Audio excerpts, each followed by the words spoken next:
So I have to confess, I've always had a little bit of a fuzzy relationship with the whole topic of leadership. From the time that I was first a pastor, I was around all kinds of people who were very clearly leaders, and so I thought I had in my mind a very clear picture of what a leader was. I just wasn't sure exactly where I fit in. But then on one fateful morning back in March of 2018, all of that became crystal clear when I did what evidently nearly all of you have done. I also took that Strengths Finder or Clifton Strengths test. So if you've taken the Clifton Strengths test, you know that there are 34 total strengths that fall under 4 different domains: executing, influencing, relationship building, and strategic thinking. So if I were to ask you, which of those 4 domains do you think are especially important for leadership, what would you say?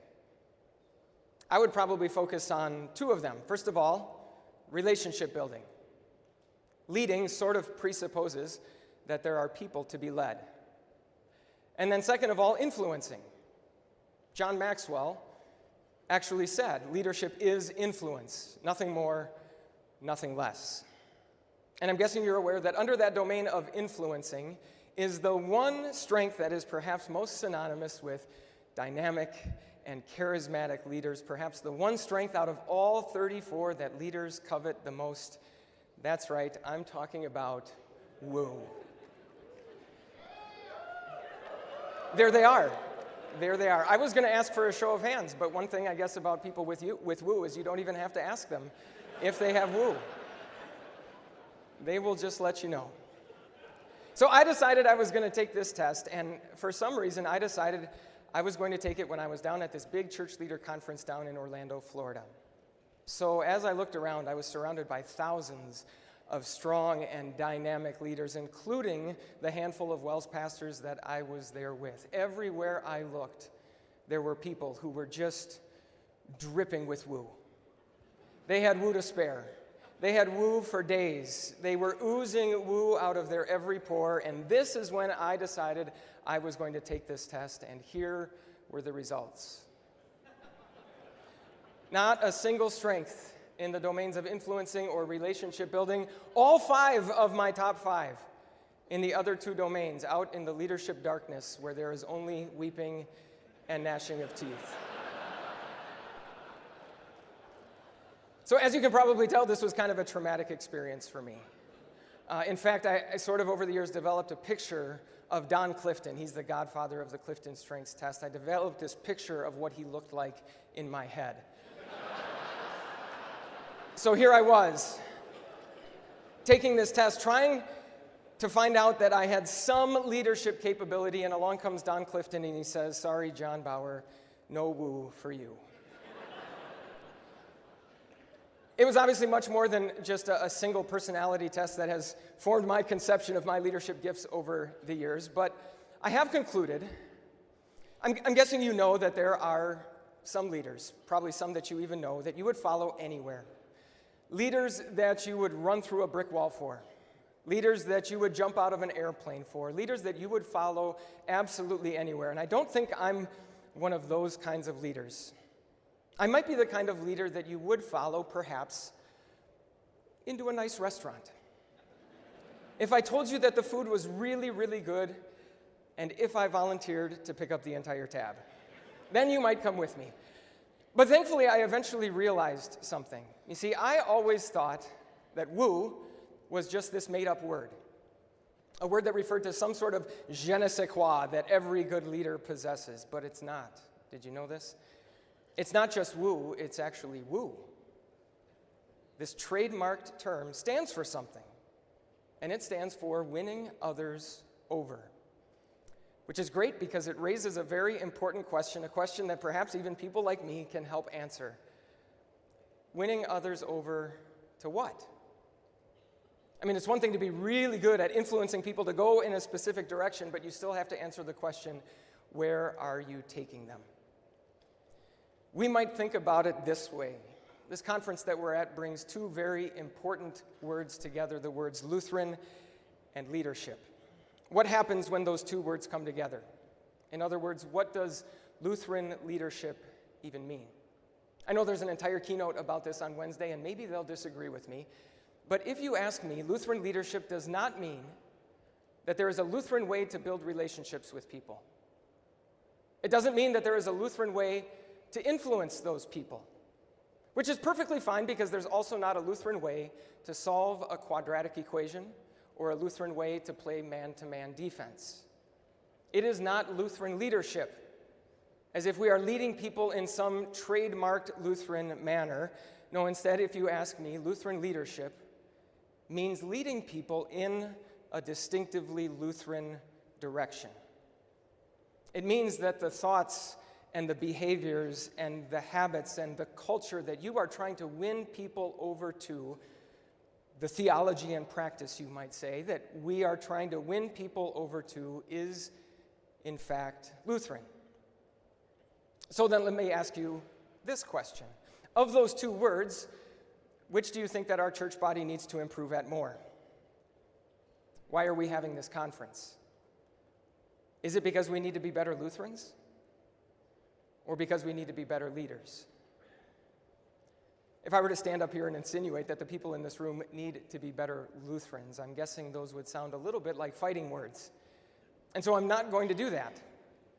But what I would like to win you over to today is this conviction, that if Lutheran leadership means leading people in a distinctively Lutheran direction, then now, today, our moment is a uniquely good time to be doing just that. I'm very much convinced that it is, and when I think about why I'm convinced that it is, I think about this picture. This is one of my favorite pictures in the world, not only because it is a lovely picture of my wife and me, but I also love this picture because of when it was taken. It was taken at a New Year's Eve / 40th birthday party for a good friend of ours named Kristen. It was taken just before the last time we had a conference just like this. In other words, it was taken just as 2019 turned into 2020. Dun, dun, dun. And I love looking at this picture because it is just fascinating for me to look into the eyes of two people, one of whom is myself, who have absolutely no idea about the freight train that is headed their way. I look at that version of myself and I want to say, oh, you poor thing. You poor, poor thing. You have no idea what is headed your way. And yes, of course, I mean the COVID-19 pandemic, but not just that. I mean all of the things that have happened in the last 1,000 days. You remember them, don't you? Of course you remember them. You were there too. What has happened in the last 1,000 days has presented challenge after challenge to anyone who would call themselves a leader. It's no doubt forced you to make some very difficult decisions. It's no doubt forced you to say a lot of prayers. It's no doubt brought a lot of criticism in your direction. But I'm also convinced that what's happened in the last 1,000 days has done us a tremendous favor. Why? Because it has accelerated a lot of things that previously had been happening very, very slowly in our world. And it has brought to light a lot of things that previously had been simmering just beneath the surface. It has made it painfully obvious that what our world needs most right now just so happens to be the very thing that we do best. I would like to try and make that painfully obvious to you if it isn't already. I want you to hear some of the voices that have been perking up my Lutheran ears. Some of them are professional voices, sociologists and historians and journalists. Some of them are more popular voices, like comedians and talk show hosts and podcasters. Some of them are personal voices, people that I live among and serve. Most of them are not Lutheran voices. Many of them are not even Christian voices, but all of them are giving voice to questions that Lutherans are uniquely capable of answering. All of them are identifying problems that Lutherans are uniquely capable of solving. You see, there are a lot of leaders in this world, but not all of them are Lutherans. And there are a lot of Lutherans in the world, and not all of them are leaders. But your presence in this room suggests that you are both. And as a Lutheran leader, you are equipped to meet the challenges of our moment in a way that very few others are interested in or capable of doing. As a Lutheran leader, you were made for our moment, and our moment was made for you. As a Lutheran leader, I want you to know that now is a good time to be doing what we do best. So, part one, a moment to identify our number one obsession. An obsession with blank is the normal human condition. It is a feature of our evolutionary design, not a bug. Those words from sociologist Jonathan Haidt come from a book in which he makes the argument that we human beings are not the purely rational creatures that we often tell ourselves we are. Instead, we are governed by impulses that affect us at a far deeper level. And in the book, he makes the case for the impulse, the obsession that belongs right at the very top of the list. How would you fill in the blank? I suppose one way we could answer that is by asking this question. What is that thing that no matter how much of it you have, it is still never enough? John D. Rockefeller was once asked how much money is enough money, and he famously answered, just a little bit more. Evidently, America's wealthiest man ever still wasn't wealthy enough. And maybe there was a time when we would have thought that money is our number one obsession. In fact, you've probably heard that if you want to know why someone is doing what they are doing, you follow the money. But events of the past few years have made it clear that there's something else that belongs right at the top of the list. The obsession that Jonathan Haidt was talking about is righteousness. Righteousness is any external authoritative assessment that a person lives up to, measures up to some accepted moral standard. And if you pay attention, it's pretty clear that righteousness is the most valuable commodity in our world, even more valuable than money. In fact, an author by the name of Rob Henderson has coined a term for ideas and opinions and beliefs and stances that people have that essentially serve the same function as fur coats and diamond jewelry used to. He calls them luxury beliefs. They are status symbols. They convey status on the person who owns them, but not the status of wealth or success, instead the status of righteousness. I'm sure you're familiar by now with the term virtue signaling. But what's going on in our world is much more than just signaling. What's going on is full-blown character creation. People construct full-blown avatars, substitutes, stand-ins that represent the righteous people that they know they ought to be. If you pay attention, you'll hear this referred to by many different terms. I've heard it referred to as LARPing, which stands for live-action role-playing, as in a simulated medieval battle. I've heard it referred to as kabuki theater, which is stylized Japanese dance drama. I've heard it referred to as an ARG, an alternate reality game that all of us are playing, where our characters compete within a scoring system that awards points and badges and levels. In fact, even our criticism of one another has sort of migrated over into this realm. It used to be that the mindless lemmings in our world who just listen to everything that they are told were referred to as the sheeple. But now, people, especially young people, I think, like to refer to them as NPCs, non-player characters, a term that's borrowed from the world of video gaming. But actually, my favorite term for it comes from podcaster Eric Weinstein. He likes to call it kayfabe, which is a term borrowed from the world of professional wrestling. Whatever you call it, the concept is basically the same. Again, there's much more than signaling going on. People are putting on costumes. They are following stage directions. They are using props, and they are reading according to scripts. There are words that you must say and words that you can't say.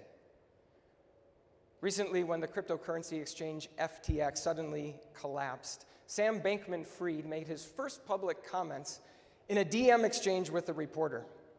And in that exchange, it was kind of interesting. He made what, at least I thought, was a very surprising biblical reference. He referred to this dumb game that we woke Westerners play, where we say all the right shibboleths, and so people like us. We'll have to forgive him for misspelling the word shibboleths. He was under a lot of pressure at that point, I think. This play acting, this character creation, can be entirely secular in nature. It can be very religious in nature. The point is the same. The righteousness that people are obsessed with is not just this abstract idea. It needs to be a concrete flesh and blood character. We need a narrative that explains the world that we live in and in which our characters are the righteous ones. Eric Weinstein summarizes the appeal of, again, what he calls KFOB this way. He says, KFOB gives us a process by which important endeavors transition from failed reality to successful fakery. Unfortunately, when it comes to our number one obsession, even the fakery doesn't work. Recently, I heard comedian Sarah Silverman refer to what she sees going on in our world as righteousness porn. Just like pornography, our obsession with righteousness never really delivers what it promises. In fact, the more we pursue it, the stronger our appetite for it grows. And so as a result, any pursuit of righteousness apart from Christ can really only have one effect on people. It can leave them completely and utterly exhausted. Like, for example, a man who lives down the street from me who happens to play in the same morning basketball game that I do. His official job title is that he is the Chief Diversity, Equity, and Inclusion Officer at the major healthcare system in the Madison area where he works. If you were to check out his social media pages, his bumper stickers, his yard signs, you would see that he is very well versed in the kinds of things that can earn someone righteousness these days. If righteousness really were a commodity, he would be a very wealthy man. Well, recently he had this bizarre health scare that actually almost killed him. And as he was recovering at home, he invited me to come over and talk to him. And in that conversation, he expressed just how frustrating, just how exhausting his job was. That no matter what group he was trying to support, no matter what cause he was trying to uphold, inevitably he would get an email from some disgruntled employee complaining that their cause, their group, was being ignored. In that same conversation, he said, with tears streaming down his cheeks, he wondered out loud how he could ever be certain whether or not he was worthy of God's love. Or, for example, last spring when I was teaching our public school confirmation students the lesson on closed communion. And I wanted to make the point that sometimes it is, in fact, the wise, the loving thing to do to be exclusive, to exclude people from something. And so I started out by saying, I'm guessing most of the time in your everyday life you hear that the right thing to do is to be inclusive. I was expecting simple agreement. What I didn't expect was the host of sighs and eye rolls that quickly went around the room. Not again, they were saying. Now, I should say that as far as I can tell, kids these days are so much nicer, so much kinder than we ever were. I mean, I could probably think of a handful of words that if I said them from this stage, this conference would end up on the local news in a way that John Hine does not want to see. And when we were kids, people said them all the time. If the goal simply is to be kinder and nicer and more inclusive, it would seem to me that today we are light years ahead of where we used to be. But if the relentless drumbeat of any facet of morality is really to find a basis for our righteousness, then it will only leave people exhausted, frustrated that no matter how much they've done, it's still never enough. So what do you suppose a room full of Lutherans can bring to a moment like ours? We all know where true righteousness can be found. I don't think that's up for debate at this conference. But perhaps over the years we have lost a sense of why that righteousness that is ours from God through faith in Jesus is so very relevant for people's lives. For several generations now, WELS pastors have been trained and have been training others to start spiritual conversations using the so-called Kennedy questions. If you were to die tonight, where would you go? If Jesus were to ask you, why should I let you into my heaven, what would you say? Certainly those are important questions. People need to know the answers. But I wonder if over time we've given the impression that there's really just one moment in time when people need to know where their righteousness comes from. When Jonathan Haidt says that an obsession with righteousness is the default normal human condition, he actually sounds an awful lot like some Lutherans who said, to be righteous is to be the human person God envisioned when he created us. In other words, this doctrine of righteousness is not just part of our soteriology, the doctrine of how we are saved. It is also part of our anthropology, the doctrine of who we are. And people, the very people that are sitting in our classrooms and in our pews, can know very well what they would say to God on the day they stand before Him in judgment, and yet still find very enticing the righteousness that is offered to them day to day by a lot of people in a lot of places other than Jesus. In fact, if we really want to know why people are doing what they are doing, maybe even more than following the money, we ought to follow the righteousness. Now, in response to those Kennedy questions, several generations of WELS pastors have been trained and have been training others to share their faith using a very simple law gospel presentation called God's Great Exchange. God demands holiness. God sees sin. All of our sin gets transferred to Jesus. All of our holiness, all of Jesus' holiness gets transferred to us. It doesn't get any simpler or clearer than that. But I wonder if over time we've developed this perception that the gospel is really nothing more than a series of propositional statements, a message that almost resembles a math formula. Of course, the gospel is a series of propositional statements that we need to stay crystal clear on. But in their obsession with righteousness, people are not writing math equations. People are writing narratives.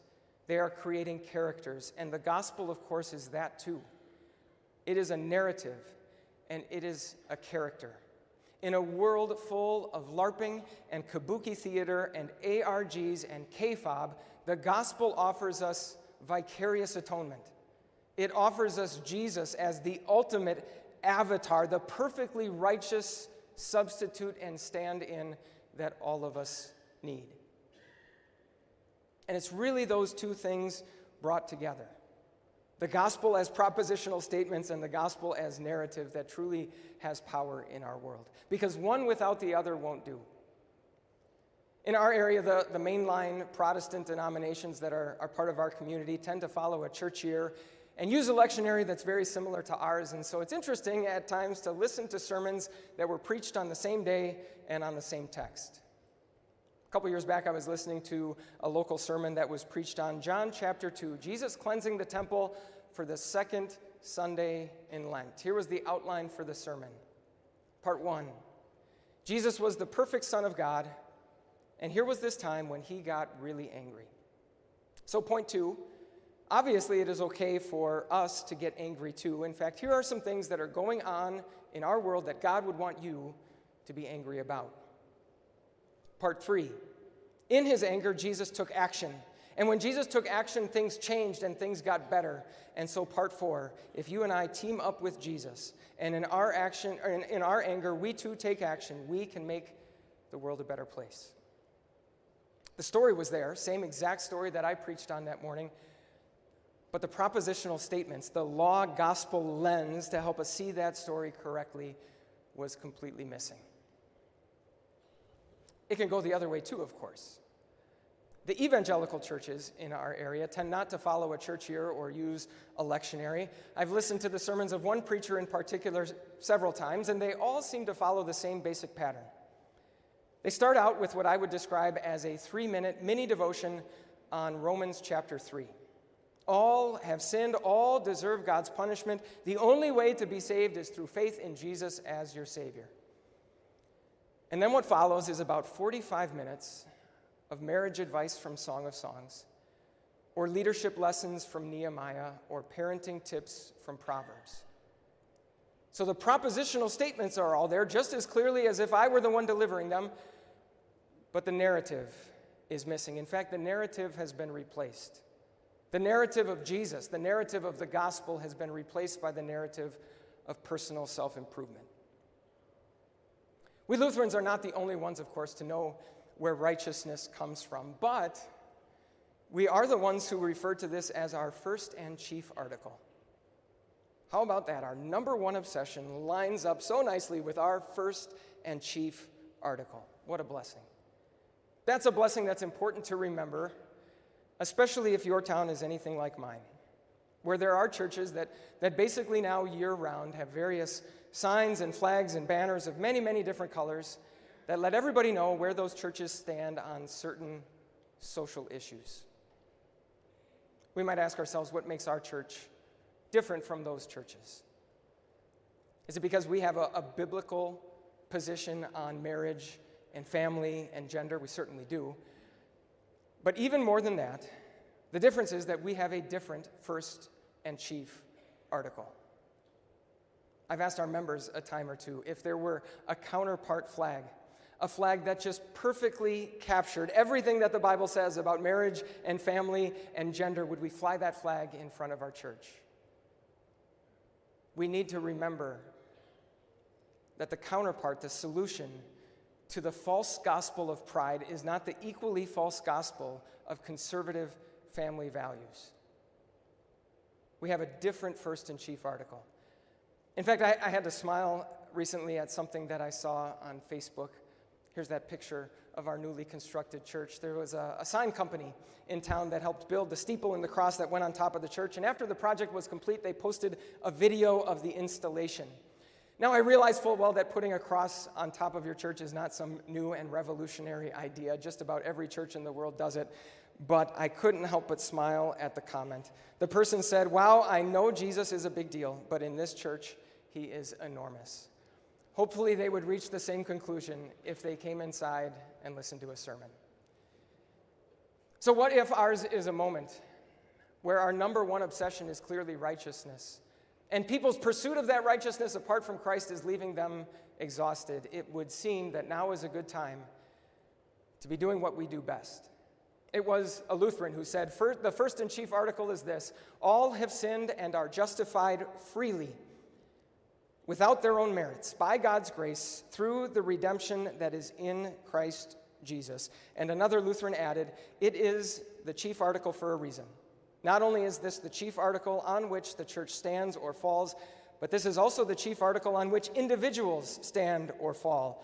Frenetic lives of self-justification have rest in the salvation of Jesus Christ. All right, that's part one. Out of 5.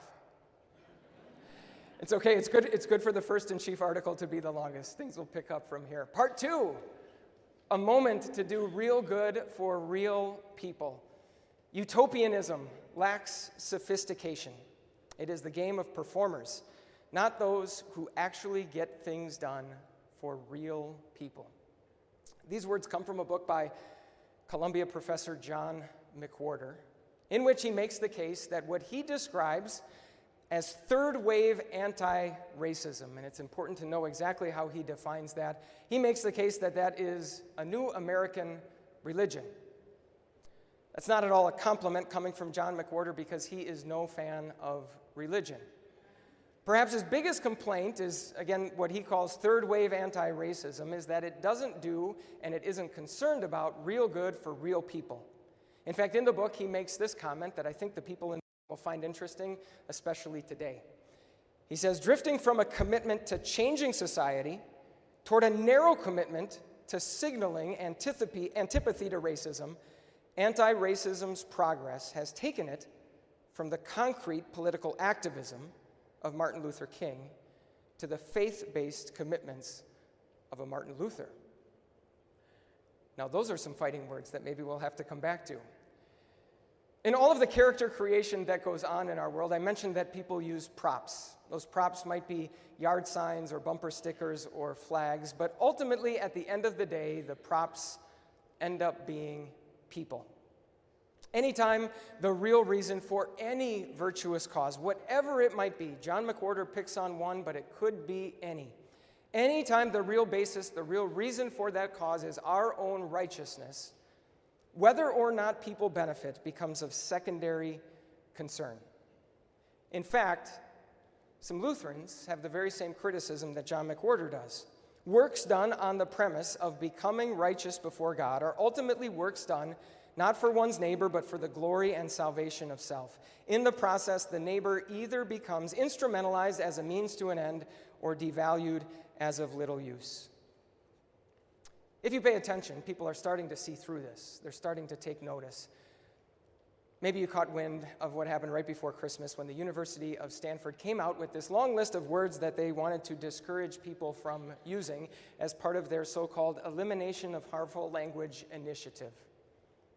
I suppose one reaction to a list like that would be to sort of go through it line by line and just really fight out tooth and nail whether it's still okay to use words like brave or prisoner or cakewalk. I think a much more helpful critique came from podcasters Brett and Heather Weinstein. They first of all referred to the whole thing as a Sneetches on Beaches situation, where the entire point is to have a real easy and obvious way to separate the goodies from the baddies. But then they also asked this question. They said, if we stop calling it a walk-in appointment because not everyone can walk, have we solved the problem? Has anyone really been helped by that? In fact, sometimes helping people can actually be a liability to a cause instead of the whole point. When FTX collapsed, it also had an impact on what's known as the effective altruism movement. As the name suggests, effective altruism is interested in altruism that's effective in doing real good for real people. But Sam Bankman-Fried's behavior kind of cast a dark shadow over the whole thing. And so many involved in the movement felt the need to come to its defense, including podcaster Sam Harris, who said this: many charities are governed by perverse incentives. They can't afford to solve the problem they are ostensibly committed to solving, because then they would go out of business. So what can a room full of Lutheran leaders bring to a moment like this? Well, once our number one obsession is addressed by our first and chief article, our attention is freed to focus on the needs of our neighbor. It doesn't matter if the need is small. It doesn't matter if no one is going to notice. It doesn't matter if it won't make even the slightest dent in any of the society-wide problems that are so often competing for our attention. You and I can be content, even if we are just one individual pawn, placed in just the right spot, at just the right time, by the one who is the king of the entire board. In fact, in a world where we can't sign on with every last popular cause of the day, we might actually have an advantage if we make sure our focus, our attention, is on real good for real people. Speaking of causes, we also have a lens by which we can evaluate some of those causes that we might feel some pressure to sort of get on board with in our day. For the past several years, I've enjoyed showing our confirmation students this sign, which is a sign they see in yards all around our town. I show them the picture and I ask them, what's wrong with this sign? Then I wait for a few minutes while they try and sort of decode it line by line to figure out what it's trying to say and what might be contrary to what the Bible says. In other words, they assume that the devil is in the details. But then I step back and I ask them, let's just forget for a moment about whether or not we agree with everything that this sign says. Who is this for?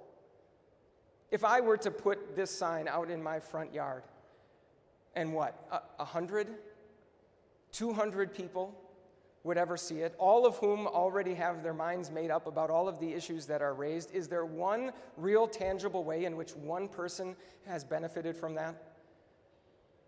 And if not, who is it for? And of course, we need to ask the very same questions, even if the sign were to say, unborn lives matter, or scientism isn't real, or truth is everything. In contrast to morality by yard sign, when I think of real good for real people, I think of this wonderful Christian woman that I know. She does a little bit of after-school tutoring for students out of her home every day. This woman also happens to have a son who a few years back came out as gay and is now in a relationship with a man who up until that point had been married to a woman and had a couple of children with her. And so now this wonderful Christian woman that I know has to first of all deal with all of the heartache of that situation, but then also navigate those treacherous waters of trying to love just like Christ would, both her son and all of the new people that are in her life as a result of her son's relationship. I'm not sure how she threads that needle each and every time, but I do know what I happened to find out a while back, and only because I put together the pieces on my own, she would have never told anyone, that among the students that she tutors at her house is the 12-year-old daughter of the man that her husband or her son is in a relationship with. There she is when no one is around, when no one is looking, when no one is there to give her a pat on the back, using the gifts that God has given her to benefit a real, live human being. Whatever else you might say about it, it is very clearly real good for a real person. The kind of thing you can't accomplish with a yard sign. In fact, the kind of thing that she probably wouldn't be able to accomplish if she had a yard sign that shared with her neighbors her moral convictions. So what if ours is a moment when people are starting to see through all of the pointless posturing that goes on, and what they're looking for is actually real good for real people? It would seem that now is a good time for us to be doing what we do best. In fact, John McWhorter probably thought he had a real zinger when he compared Martin Luther King with Martin Luther, but he's probably more on the same page with both of them than he realizes. It was some Lutherans who said, "Our teachers have taught well what is pleasing to God in every station in life. Before now, preachers taught very little about these things. They encouraged only childish and needless works." Now we're cooking. Part 3. A moment to build institutional trust. As different institutions come to be seen as platforms displaying individuals, they also come to lose their distinctions from one another, and so tend to become interchangeable stages for the same sorts of cultural, political performances. In this way, a culture at war with itself comes to be at war everywhere. Everyone is participating in the same obnoxious quarrel. Those words from Yuval Levin are from a book in which he tries to examine why institutional trust everywhere, from universities to journalism to public medicine to academia, why institutional trust seems to be at an all-time low. He identifies the root cause as the fact that people within those institutions view their positions as platforms for performances instead of molds to be formed by. And if people are looking for performances, then the last 1,000 days have certainly provided them with many opportunities. Going all the way back to the very start of the pandemic, there was that whole thing. In May of 2020, the death of George Floyd and the turbulent summer that followed, mask mandates, school shutdowns, a very contentious 2020 election and the turmoil that followed that, including the riot on the Capitol on January 6th, vaccine rollouts, vaccine mandates, the school shooting in Uvalde, Texas, the overturning of Roe v. Wade. Each one of those seemed to be one more thing that everyone wanted to talk about. And so if you had any sort of microphone and any sort of stage at a moment like that, it would be real easy to think that if you wanted to be relevant, you needed to join the conversation. I'm sure you noticed that just about everyone did. On a societal level, we might think of professional sports leagues like the NFL and the NBA. If you turned on ESPN at any point in the last 3 years, you might have been just as likely to hear about anything other than sports than you heard about sports. And ESPN's parent company, Disney, also seemed equally uninterested in providing entertainment anymore. Maybe you witnessed this same thing on a much more local level in your community. In our community, people tend to really want to support local businesses, most of the time because those business owners live in and are part of our communities. For the life of me, I cannot figure out why a business owner would want to risk alienating about 50% of his client base by telling them how to vote or even specifically whom to vote for. Institutional trust is going to take a hit anytime people make a mistake in that organization. And I realize that a lot of these are leaning in sort of the same direction, but you can even sense the frustration from people who tend to lean in that same direction. Again, institutional trust is going to take a little bit of a hit when people in those institutions make mistakes at their jobs. But institutional trust is destroyed when the people in those institutions demonstrate that they have no idea what their field of operation is and or no interest in actually staying in it. So what do you suppose we Lutherans could bring to a moment like this? Well, maybe if you've ever turned on a football game because you wanted to watch a football game, or you've gone out to eat at a restaurant because you wanted to eat at a restaurant, or you've watched a movie because you've wanted to watch a movie, and instead you've found yourself once again part of that same obnoxious quarrel, maybe where we can start is by making sure that no one would ever go to church because they want to go to church, and instead find themselves part of that same quarrel. If we do that, we have very good theological reasons supporting us. We know the nature of the kingdom that we operate in. We know its jurisdiction. We know its mission. We know the means by which that mission is carried out. We also know that Christ rules over a different kingdom, a kingdom that has a different mission, a different jurisdiction, and different means for carrying that mission out. We might also have very good practical reasons for doing so. If we stay in our lane, we might quickly find out that we're the only church in our area who's actually in that lane. I mentioned those churches that throughout the year fly colors flags of various colors, letting everybody know where they stand on certain issues. There is very much an equally opposite, ugly side to this. For every person that you think you might be proving yourself relevant to by talking about whatever happens to be trending on Twitter, for every member who might actually ask you to address what's trending on Twitter, rest assured that there is someone who just wants one place that they can go where they aren't talking about what's trending on Twitter.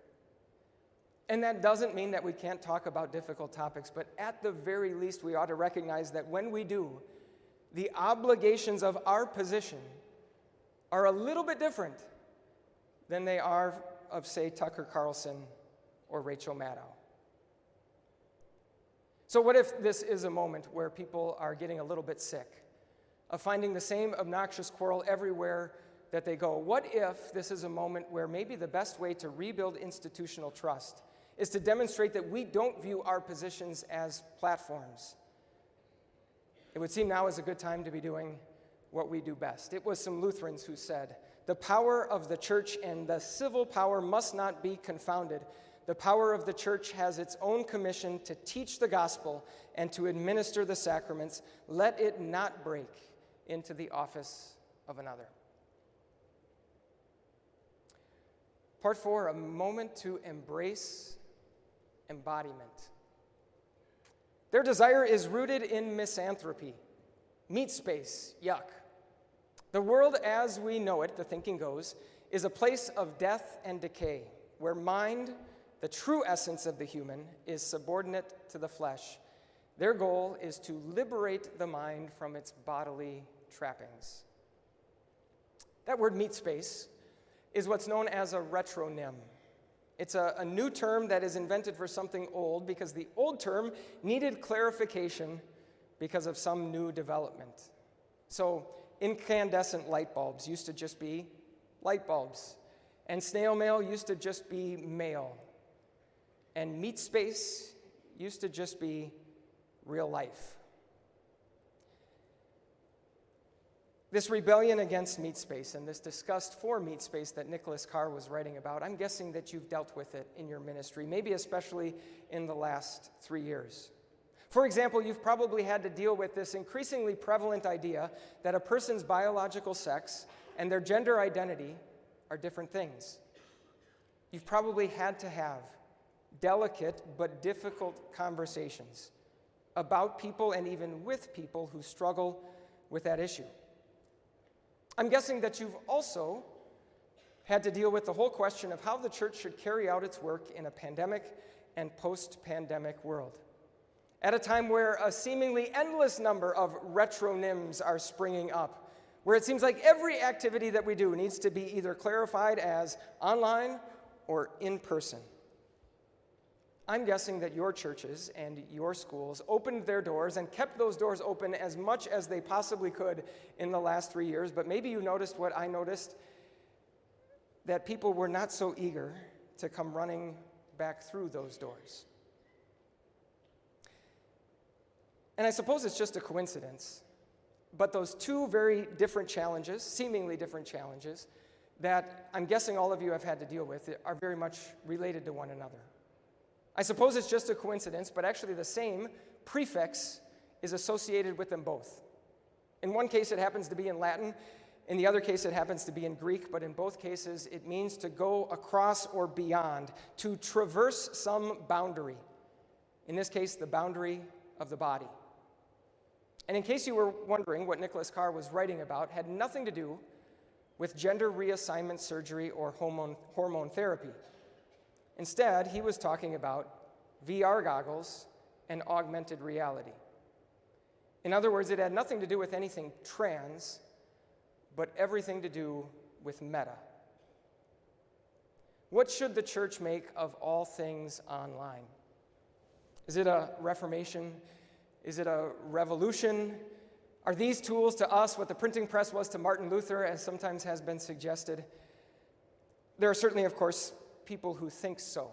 Long before there was ever a thing called COVID-19, Judah Smith, who was once Justin Bieber's pastor, proudly said about his church, "We have a new location, and that location is everywhere." Influential thought leaders within the Christian world are telling people that if we want to continue to grow, if we want to continue to reach people, then online is where we need to be.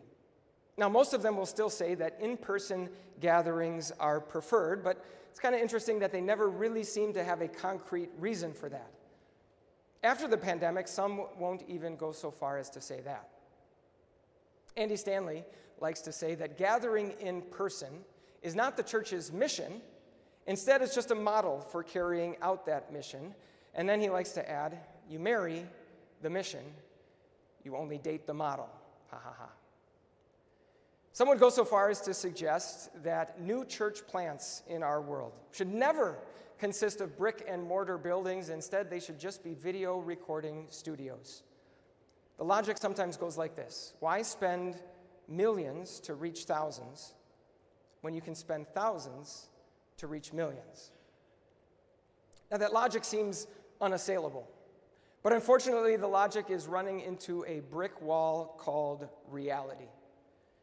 The reality of what all of this disembodied living is doing to us.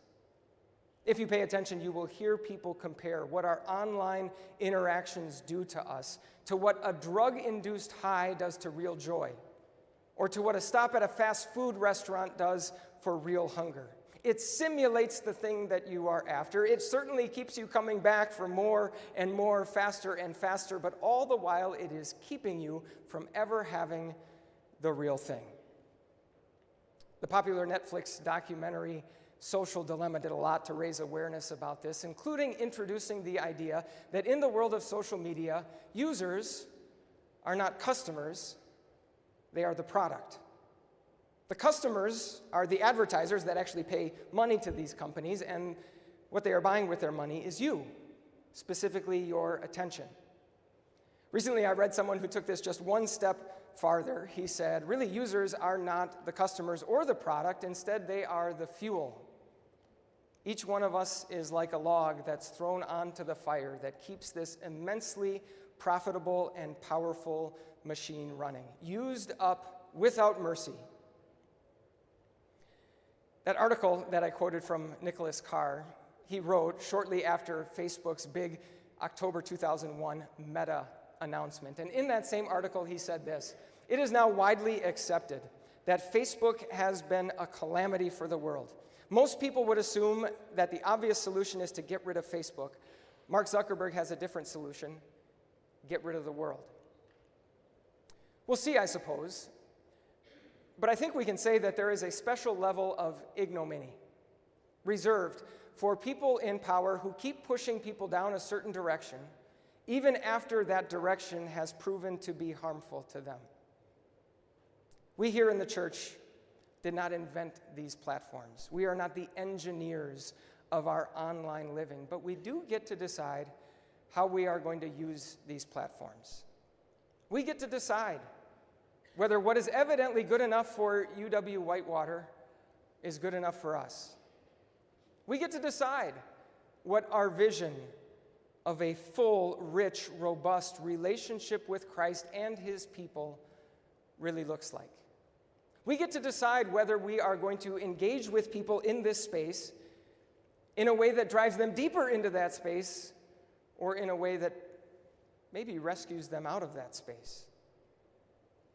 I mean, I think you'd agree that right now, at least, it wouldn't be a good thing for you to say to the parents of all of your teenagers, hey, if your kid doesn't have TikTok on his phone, we want them to download that app and get signed up because we want to start engaging with them there in that space. Well, maybe in the same way, what people need from the church right now is not just one more organization who is going to treat people like logs, posting whatever will fuel engagement, regardless if it has anything to do with the church's work. What do you suppose a room full of Lutherans can bring to a moment like ours? Well, it's worth mentioning that if we sort of try to swim upstream, if we push for things to be more personal, more embodied instead of less, we might not be in the majority, but we certainly won't be alone.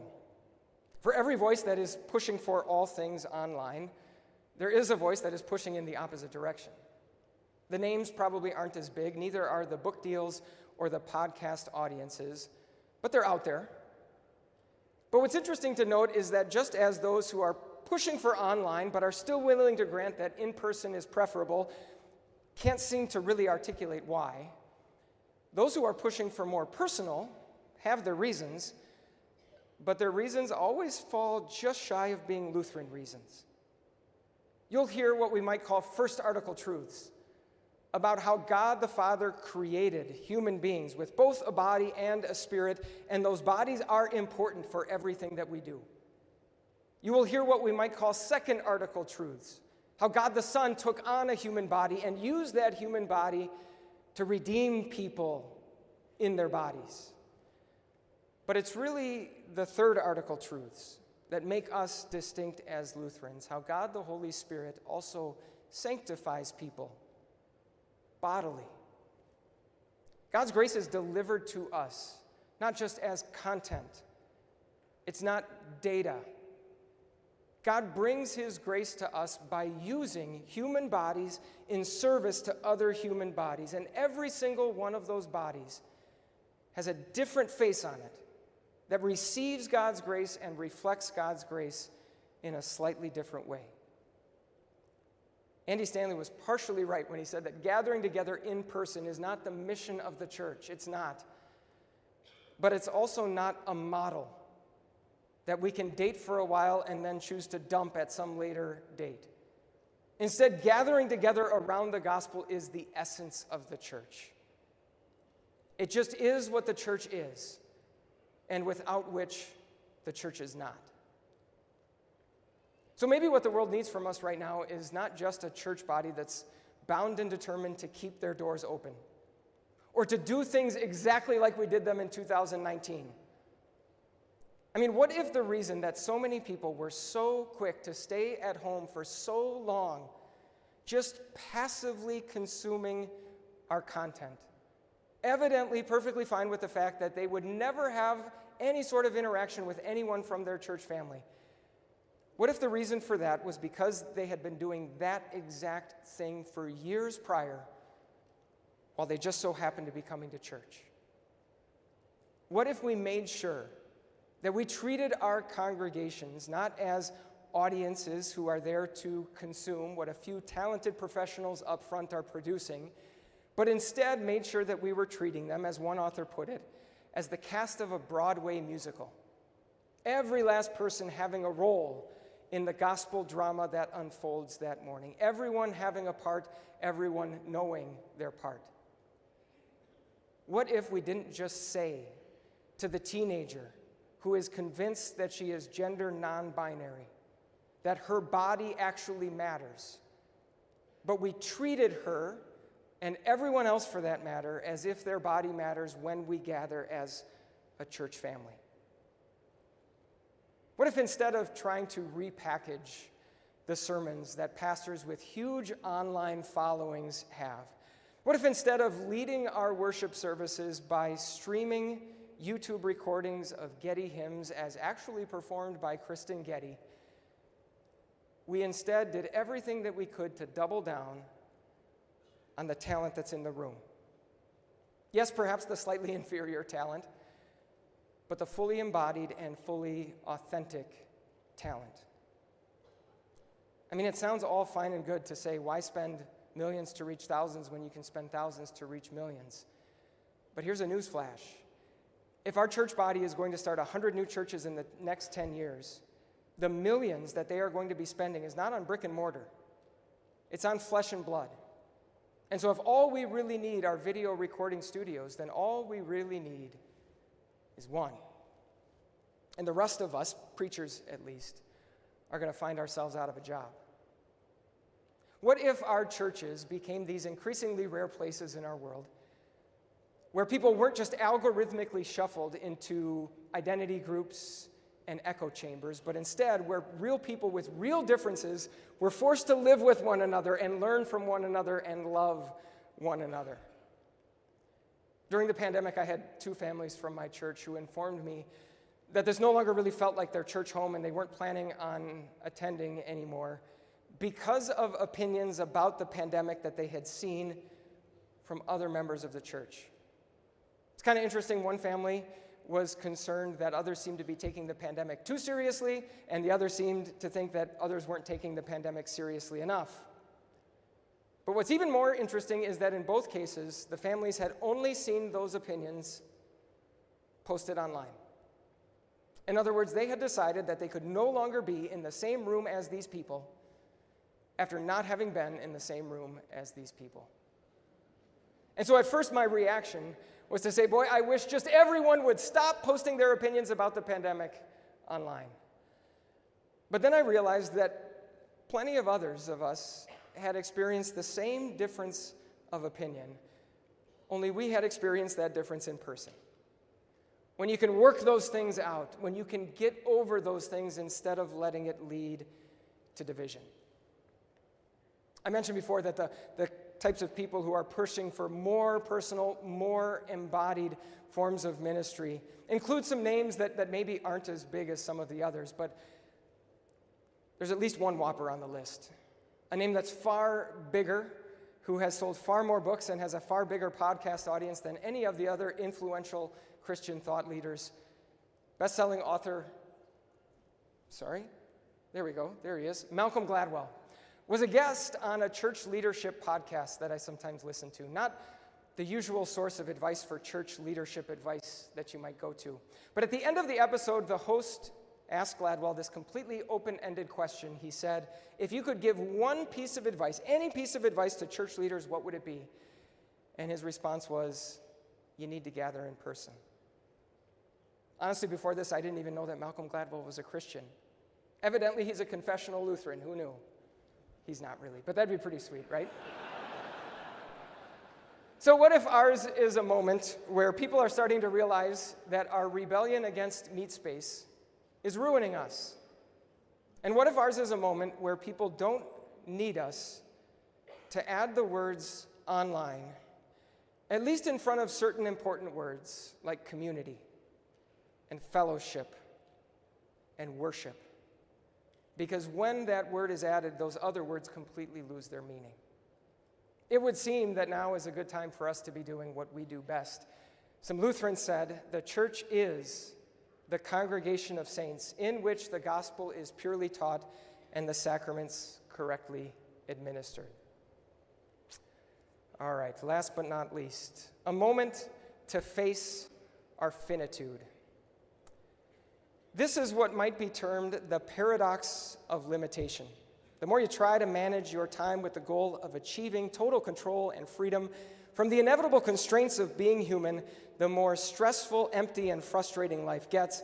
But the more you confront the facts of finitude and work with them rather than against them, the more productive, meaningful, and joyful life becomes.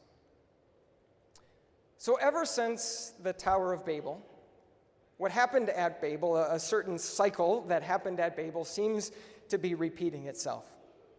God's intervention at Babel didn't prevent human beings from forming groups to work together using technology and ingenuity to try to build both literal and figurative towers as monuments to themselves.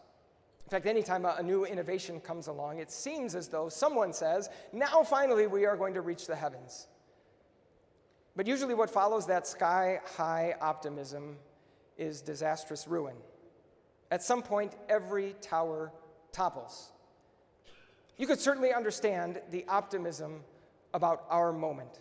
All the way back in 1983, Billy Graham said, "In a single telecast, I preached to millions more than Christ did in his lifetime." Fast forward 40 years to 2023, and you don't have to be America's pastor to be excited about the tools we have at our disposal to reach people with the gospel. You don't even need to be Justin Bieber's pastor for your church to have a new location, a location that is everywhere. But if you pay attention, you will find people who are convinced that this latest tower has already started toppling. In fact, back in May of 2022, Jonathan Haidt wrote an essay in which he used the Tower of Babel as a metaphor. And his contention is that this latest tower that we have built reached its high point in 2010, and it has been crumbling ever since. Why 2010? Well, that is about the time that Facebook introduced the like button and Twitter introduced the retweet button. And both of those features changed the very nature of those platforms. They changed them from places where connection can happen to places where performances take place. Because performance and connection really don't mix. Those features also brought about the birth of the mob and the fear that the mob can elicit in us all. In fact, the software engineer who designed the retweet button at Twitter said shortly after it was released, we may have just handed a 4-year-old a loaded weapon. So Jonathan Haidt thinks that the tower has been toppling since 2010. In fact, he's even taken it a step farther than that. Last year, he appeared before the Senate Judiciary Committee, and he testified that what social media has unleashed on our world, especially among young people, can be described as hockey sticks. The lines that measure poor mental, social, psychological health almost all look like hockey sticks. A long period of relative stability, followed by a very sharp increase in the last decade. And so not only has this latest tower not helped us reach the heavens, but evidently what it has unleashed might be described as H-E-double. I had to have at least one groaner. Otherwise, my children would have been really, really upset with me about that. So my apologies. But what do you suppose a room full of Lutherans could bring to a moment like this? I don't think that the solution is for us to just swear off any tools that we have or any tools that we might have as if using them would undermine our confidence in the means of grace. In fact, to some degree, this cycle of optimism followed by ruin, this cycle is inevitable and perhaps even necessary. You see, total and complete confidence in God tends to live on the far side of total despair of yourself. And you can't really despair of yourself until you've actually applied yourself. For example, you gain a whole new appreciation for the fact that all of your best efforts to be holy are in vain after you've actually attempted to be holy. If you just resign yourself to sin, then Jesus' work for you will seem like a much smaller and less significant thing. In the same way, total confidence that only God's power can grow his church tends to live on the other side of us trying to use our power to grow the church. If we just do nothing, and we use nothing, and we try nothing, then we can't sit back and say it's because we just trust God so much that he's going to grow the church by himself. What we can do, however, is know and enjoy knowing that human ingenuity has a very hard limit. In fact, we can enjoy running into that limit, knowing that it's on the other side of that limit that all of the really fun stuff takes place. That's where the magic happens. As people continue to build their towers, we can expect to continue to see that God is going to accomplish more in our world when those towers crumble, far more than when they are constructed. I don't want to be misunderstood as I talk about some of the tools at our disposal. I am by no means a social media expert. I'm certainly glad there are others who are at this conference who are presenting on those things. But make no mistake, we use those things at our church. We post on Facebook and Instagram a couple times a week. We live stream our services. We have a YouTube channel. But without thinking twice, I would tell you that all of the most amazing things that have happened in my ministry had very little to do with any of that, and had everything to do with the kinds of things that only God can do. For example, I tell you about Ruth, a 93-year-old lady who was the very first prospect that I ever had on my list when I took the call to start the church in Mount Horeb. In fact, I had her name before I even arrived. You see, many, many years ago, Ruth's daughter married a WELS boy from the Twin Cities, and they established a life together there. 25 years later, his church body decided to start a mission congregation in Ruth's hometown. And the boy's mom decided to email me her name. Now, Ruth doesn't have a computer. She doesn't have social media. She didn't have a cell phone. I don't think she's ever written an email in her life. But of course, she was in the phone book, which meant that I could look her up and go visit her at her address. 5 short years later, she became a member of our church. Now I think we've got 8 members who are part of our church and another dozen prospects who are regularly attending, all because of her. Or I would probably tell you the real story of that neighbor of mine who invited me to come over and talk to him after he had that health scare. Yes, I play morning basketball with him, but the real reason I got invited over was because a couple of WELS folks from Illinois moved up to our area. And the house that they were building in our area took so unbelievably long that they had to find a farmhouse in the area to rent. And the farmhouse that they were renting happened to be on the very same property where my neighbor keeps the cattle that he has as part of a side meat business that he and his wife operate. And they got to know each other, which is why I got invited over. Or maybe I tell you about an old man by the name of Elmer, who I never met, but who started attending a WELS church about 2.5 hours from mine because he wasn't happy with the direction that his church was going. He never became a member before he died, but after he died, his wife did, and 3 of his daughters and their families. And now a mother and her 3 children are members at my church because she's related to all of them, and they told her, this is the church that you need to go to. It is so very easy for us to think that the connections that we make are fast and reliable and easy to scale up. And it is so easy to think that the connections that only God can make are slow, random, and unpredictable. Until you've seen God make those connections over and over again.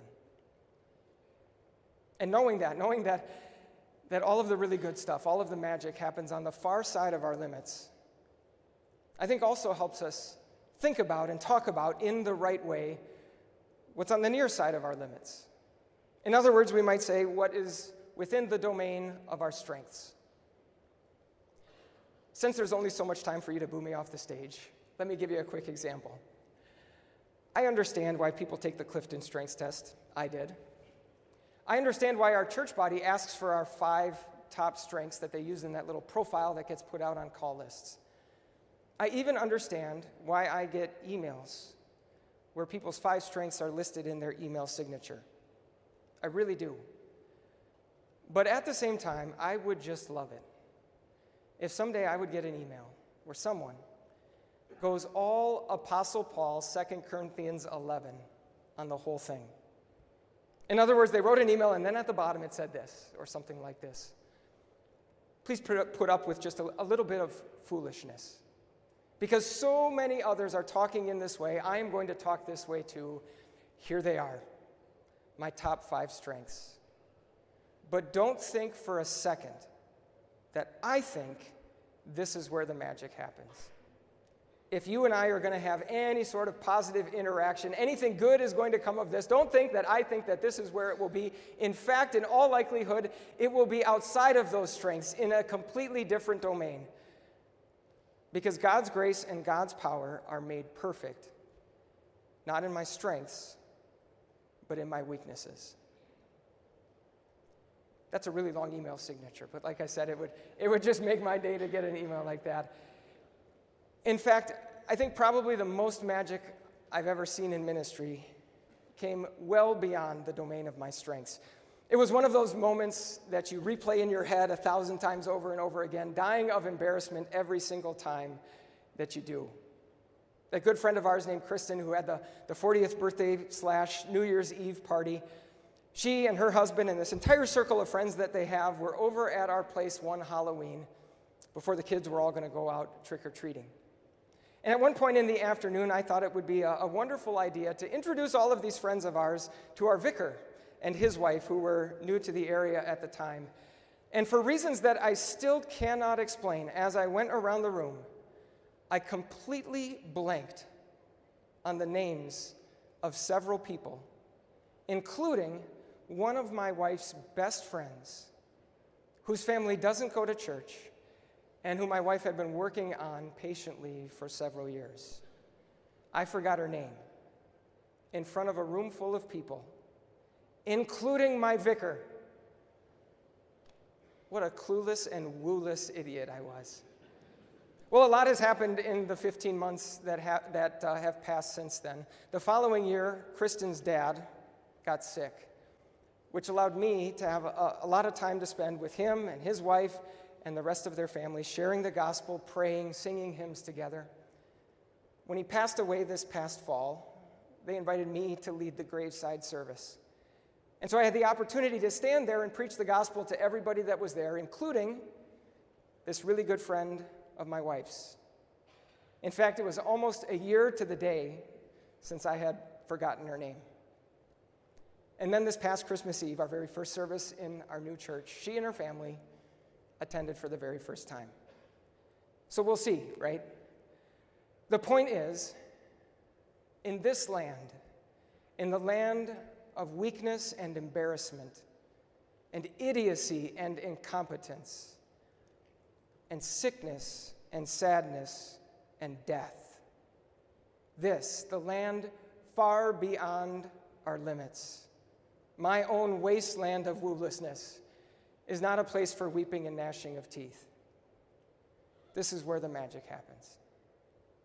So what if ours is a moment when sky-high optimism might actually seem a little bit tone-deaf? What if now is a time for us to lean into our limits instead of pretending that we can avoid them? It would seem now is a good time for us to be doing what we do best.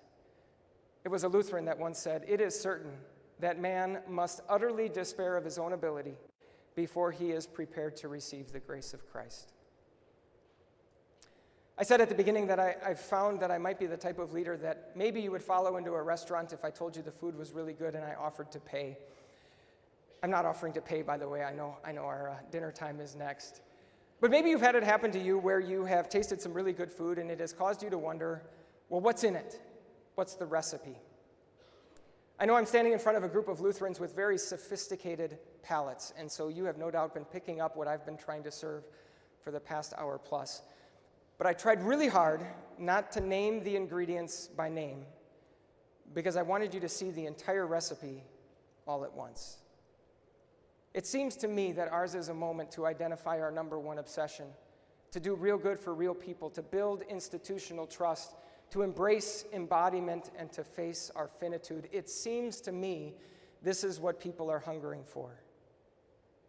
And this is the recipe that by God's grace we get to serve. We are not the only ones who are able to serve people any of this, but I am fully convinced Lutherans are the only ones interested in and capable of serving all of it. And now seems to be a pretty good time to be doing it. At the risk of treating all of you people as logs by really boosting our website traffic. If you are interested in a summary of the presentation and some ideas for further reading, you can visit goodnewslc.org/Lutheran Moment. Thank you.